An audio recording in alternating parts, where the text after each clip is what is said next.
प्रभु यीशु मसीह के पवित्र मीठे नाम में आप सबको जय मसीह की सलाम। प्रभु को मैं धन्यवाद करते हैं कि जिस प्रकार प्रभु ने मुझे मौका दिया कि मैं आपके बीच में लाइव पर आ सकूं, और परमेश्वर की आत्मा ने मुझे अगुवाई किया कि मॉर्निंग के समय प्रभु के वचन को लेकर आपके बीच में मैं आ सकूं। प्रभु को धन्यवाद करते हैं। साथियों, आज परमेश्वर के संदेश के द्वारा आज परमेश्वर संदेश को देखेंगे इजराइल के बारे में। पवित्र शास्त्र बाइबल इजराइल के बारे में क्या कह रही है और पवित्र शास्त्र बाइबल क्या इजराइल के बारे में बयान करती है। साथियों, आपको पता है कि हमारे इजराइल के ऊपर एक इजराइल और फलस्तीन देश के अंदर बहुत बड़ा विश्व युद्ध जो छिड़ा है, युद्ध छिड़ गया है। और इजराइल के अंदर फलस्तीन अपने मिसाइलों के द्वारा अटैक किया गया, 300 मिसाइलों के द्वारा। और अभी भी फलस्तीन जो है इजराइल को नाश करने के लिए 56 या कुछ 50 देशों को एक साथ इकट्ठा किया गया ताकि इजराइल लोगों के ऊपर अत्याचार और उसको नाश किया जाए और उसको मिटा दिया।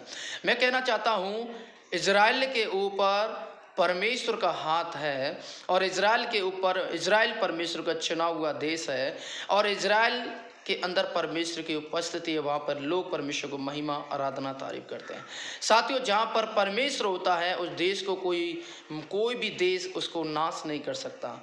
जिस परमेश्वर का अनुग्रह इजराइल के ऊपर है उस देश को कोई भी मिटा नहीं सकता। साथियों, एक मसीह विश्वासी को क्यों इजरायली लोगों को समर्थन करना चाहिए, मैं कहना चाहता हूं परमेश्वर के वचन के द्वारा। आइए पवित्र शास्त्र बाइबल से इजराइल के बारे में हम जानेंगे। उत्पत्ति उसका 12 अध्याय है, उसके 3 आयत में इस प्रकार परमेश्वर के दास कहते हैं, परमेश्वर ने कहा था कि जो इजराइल को आशीष देगा उसे मैं आशीष दूंगा और जो इजराइल को श्राप दे मैं उसे श्राप दूंगा। साथियों, जब परमेश्वर ने अब्राहम को बुलाया और अब्राहम से कहा तू अपना देश कुटुंब सब कुछ छोड़कर वहाँ जिस जगह जा मैं तुझे भेजूँ। यदि कोई तुझे श्राप दे तो मैं तुझे श्राप दूंगा, यदि कोई तुझे कोसे तो मैं उसे कोसूंगा।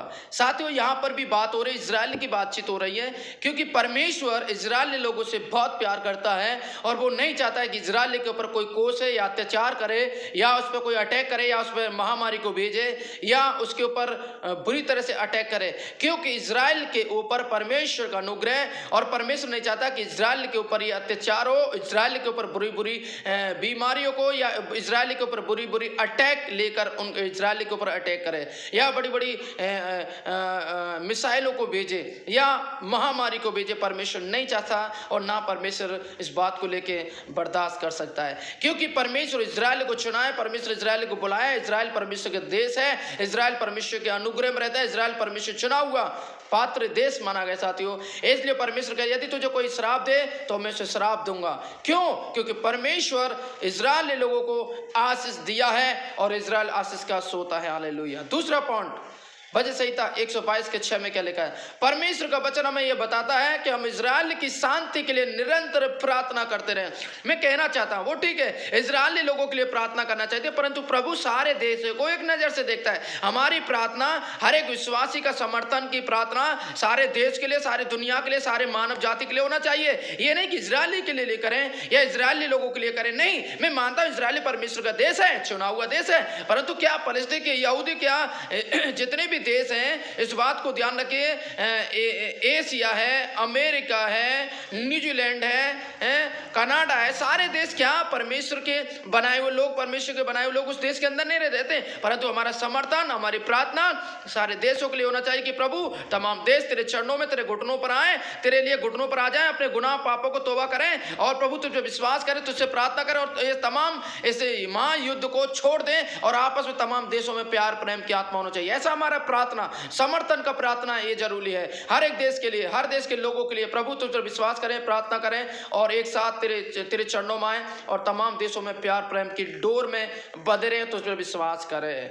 तीसरा पॉइंट उसका लूका 24 के 7 में भी हम देख सकते हैं, यूहन्ना 4 के 22 में भी देख सकते हैं, रोमियो 15 के 27 में भी देख सकते हैं। इजराइल के बारे में बातचीत हो रही है। इजराइल उद्धारकर्ता यीशु मसीह, यीशु इजराइल में पैदा हुआ। इजराइल यरूशलेम के वचन के सारे संसार में हमें पता है कि यीशु इजराइल के अंदर पैदा हुआ, इजराइल के अंदर यीशु को जन्म हुआ और इजराइल के अंदर यीशु संदेश दिया, इजराइल के अंदर यीशु गए, वो पता है। और 4 पॉइंट, संसार में केवल इजराइल ही केवल देश है जिनका निर्णय, नेतृत्व और सुरक्षा संयम परमेश्वर ने दिया है। हमें पता है इजराइल को परमेश्वर सुरक्षा करते हैं, जिस प्रकार भजन संहिता 89 वर्ष 27 वर्ष 28 इजराइल परमेश्वर ने चुना है, इजराइल को परमेश्वर दया करता है, इजराइल के ऊपर आप विश्वास करें, प्रभु आपको आशीष देगा।